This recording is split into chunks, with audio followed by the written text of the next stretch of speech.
एक भक्त शिरोमणि श्यामानंद प्रभु के बारे में थोड़ा बताने के लिए चाहता हूँ। श्यामानंद संक्षिप्त कथा बता दो छोटे से, आप जरूर पूरा वीडियो सुनिए। ये बहुत अच्छे शुद्ध भक्त हम ब्रज की थे। ब्रज में आज उनकी समाधि भी मंदिर है, राधा दामोदर मंदिर के सामना में जस्ट जाएंगे वहाँ समाधि स्थल है। और उनको श्रीमती राधा रानी की नुपुर प्राप्ति हुआ था और सेवा कुंज में उन्होंने झाड़ू सेवा करते करते उनको प्राप्ति हुआ था। और कैसा उनकी भक्ति जीवन, एक सरल जीवन, और कैसा उन भगवान की भक्ति प्राप्ति की, उस जीवन में सिद्धि प्राप्ति की है। ये बात थोड़ा संक्षिप्त कथा है, आप पूरी वीडियो को सुनना है, देखना भी है। श्यामानंद प्रभु ऐसे ही उड़ीसा में जन्म हुए थे। बचपन में उनकी माता पिता की बहुत दुख परिस्थिति में जन्म होने के नाते उनके नाम रख लिए थे दुखी रखे थे। बचपन में मेधावी भी थे, जिज्ञासु थे, सुने थे भगवान श्री चैतन्य महाप्रभु की कथा सुनते थे, रखे थे सुने तथाकथित थे। जब सुने भगवान चैतन्य महाप्रभु के महान भक्त हैं जिनके नाम हृदय चैतन्य दास, जिनके हृदय में भगवान चैतन्य महाप्रभु विराजमान करते थे, वे बात को सुन के उनके शिष्य बन गए थे, उनके पास आ गए थे। ये कालना में हृदय चैतन्य दास जी रहते थे। हृदय चैतन्य भी एक प्रसिद्ध भक्त ऐसे थे, ये भगवान चैतन्य महाप्रभु के मित्र, भगवान की पार्षद जिनको गौरदास पंडित है, उन्हीं के शिष्य थे। गौरदास पंडित अपना गौर निताई की विग्रह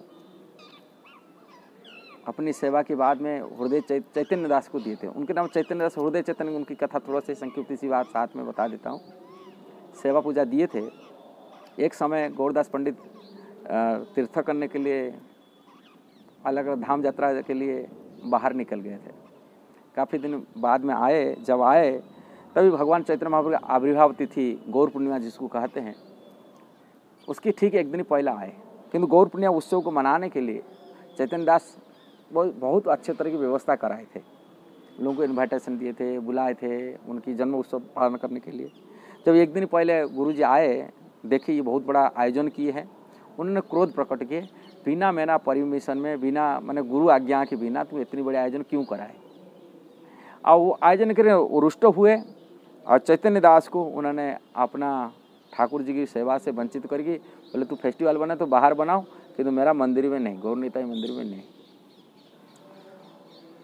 उन्होंने भगा दे। और तो निमंत्रण रखे थे, प्रोग्राम सारे आयोजन हुआ था। ठीक मंदिर के पीछे साइड में एक एमिल के पेड़ आज भी हैं, हम गए थे, वो देखे वो जगह जहाँ पर उन्होंने वो प्रोग्राम कराए, गौर निताई के मैंने गौरांग महाप्रभु के जन्म उत्सव को पालन किए, लोगों को इन्वाइटेशन किए, लोगों को बहुत जोरदार कीर्तन किए, बहुत बड़ी फेस्टिवल बना दिए।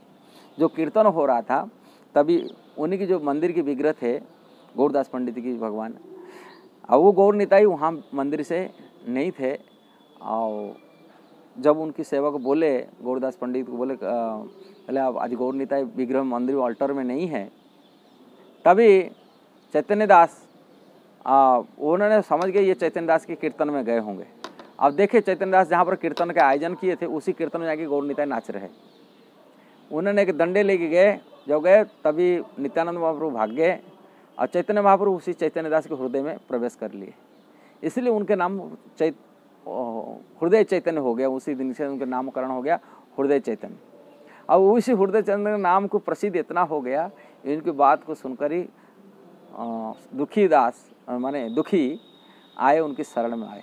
फिर उन्हें दीक्षा संस्कार के दुखी कृष्ण दास नाम से उनके हो गए। बाद में दुखी कृष्ण दास वृंदावन आने के लिए चाहे, भागवत पढ़ने के लिए चाहे, तभी चैतन्य दास के आज्ञा में यहाँ वृंदावन आए, जीव गोस्वामी के अंडर सेवा किए। जो जीव गोस्वामी अंडर सेवा करते थे, जीव गोस्वामी उनको सेवा माने पढ़ाई करते थे, भागवत विशेष करके उनको दिए थे सेवा कुंज में नित्य प्रतिदिन झाड़ू लगाने के लिए।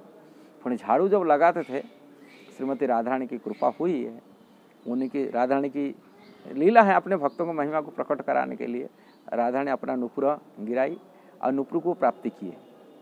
जो नुपुर प्राप्ति किए वो रखे थे। पुणी राधा रानी पुणी अपना सखी को, ललिता सखी को भेजते, ये बाबा झाड़ू लगाते, उनको पूछो मेरा नुपुर गिर गई रासलीला में, उनको मिला होगा।